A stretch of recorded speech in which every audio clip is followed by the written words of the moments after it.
حضرت امام زین العابدین علیہ السلام کی ولادت کہاں ہوئی؟ درست جواب مدینہ۔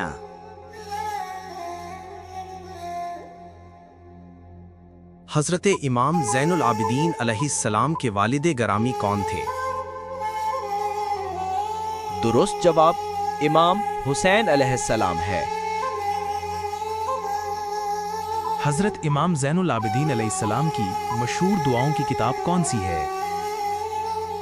درست جواب صحیفہ سجابیہ۔ حضرت امام زین العابدین علیہ السلام کا لقب کیا تھا؟ درست جواب سجاد علیہ السلام۔ حضرت امام زین العابدین علیہ السلام کا مزار مبارک کہاں ہے؟ درست جواب ہے مدینہ اور جنت البقیع۔